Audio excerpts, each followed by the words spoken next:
For decades, producer Dan Slepian has spearheaded documentaries, podcasts, and investigative reports for the news magazine show Dateline NBC. In 2002, a chance conversation propelled him to start probing wrongful convictions, work he's continued for more than 20 years. His new book, The Sing Sing Files, is out now, and we sat down recently to talk about why this one issue continues to fuel his work. You know, everybody thinks they know how the justice system works.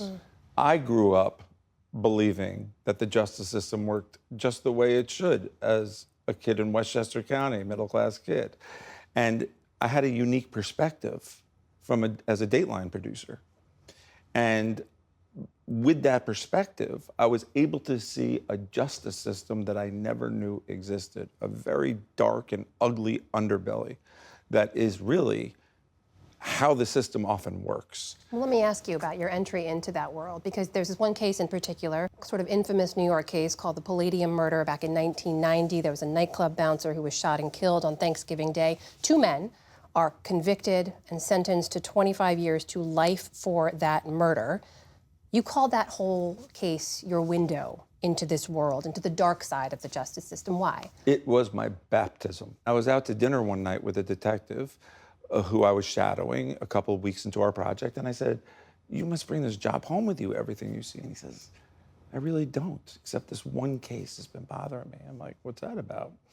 And he said that he knew that these two men, David Lemus and Almeida Hidalgo, were innocent of the murder at the Palladium nightclub on Thanksgiving night, 1990. And I said, "How do you know?" Yeah. Just because I know who really committed the crime. And so I ended up investigating that case. I find the real killer. I get him to Rockefeller Center. He basically confesses on tape. The innocent guy spent 15 years in prison.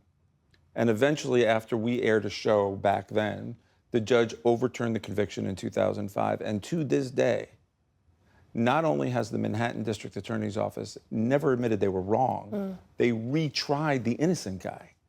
So from that perspective, I couldn't believe that people who are guardians of the system, who took an oath to do the right thing, couldn't fix an obvious, tragic miscarriage of justice. And that one case has fueled so many cases you've investigated since then. You tell the stories of many men in this book, but as you acknowledge, there's one man, J.J. Velasquez, who you say is the soul of this book. Why is that? Tell us. He actually shared a wall, a cement wall. He was in the cell next to the guy that I was doing a story about. And so JJ wrote me a letter in 2002, and there was something about JJ's letters that really pulled me in. There was something about his persistence, his eloquence. As a result of your work, years of that kind of work, you get to be there at those moments, like when JJ is released, right? And he walks out of prison and he walks into the arms of his waiting family, his weeping mother.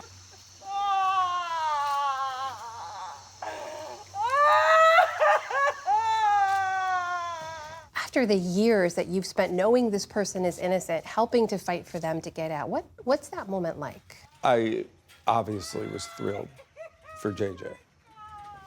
JJ should never have been arrested 27 years ago. I had proven his innocence. He was as innocent as he was alive. I mean, I did a story about him in 2012, and he spent another decade in prison because of what the Manhattan DA's office did. So when he got out, I felt joy for him, but I was not as happy as I thought I was going to be. And it's not because he wasn't out, it was because I saw it as something of a failure. I felt guilt that I knew the truth for so long, and it speaks volumes about the system that's what it took. If it took this to get him out, God help everybody behind him. It's the tip of the iceberg. This is a hidden epidemic. This is a national crisis. There's only been 3,300 people in more than 30 years that have been exonerated in this country. The most conservative estimates say there's at least 100,000 innocent people right now as you and I are sitting here. And people go about their life as if it's normal. Sounds like you're still working on these stories. There are many more I'll to be never told. stop working on these stories. It's embedded in my DNA. It is my responsibility. I don't have hobbies. I don't sleep very much. I get contacted all of the time by people. And too many of those claims are true.